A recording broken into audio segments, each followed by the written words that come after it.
Hi everyone, today I'm going to talk about centripetal force. This is the force that keeps an object moving in a circular path. This applies to many things, such as a car driving through a bend and the moon orbiting the Earth. So how does it work? Derived from force equals to mass times acceleration, centripetal force equals to mr omega squared, where m is the mass of the object, r is the radius of the circular path, and omega is the angular velocity of the object. What's angular velocity? Well, this is the change in angular displacement over time. If an object takes 1 second to move over an angular displacement of pi radians, it has an angular velocity of pi radians per second. This is related to the formula v equals to r omega, where v is the linear velocity of the object, but in simple terms, it is the velocity of the object, which is the change in displacement over time.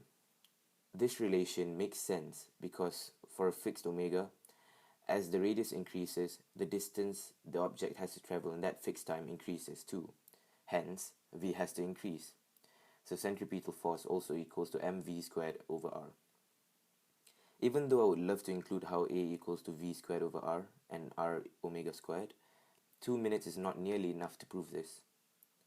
Now, have you ever wondered why most cars slow down before taking a corner? This is because if its velocity is kept high, more centripetal force is required for the car to corner. If the friction between the wheels and the road can't provide this force, the car would skid. Oh no!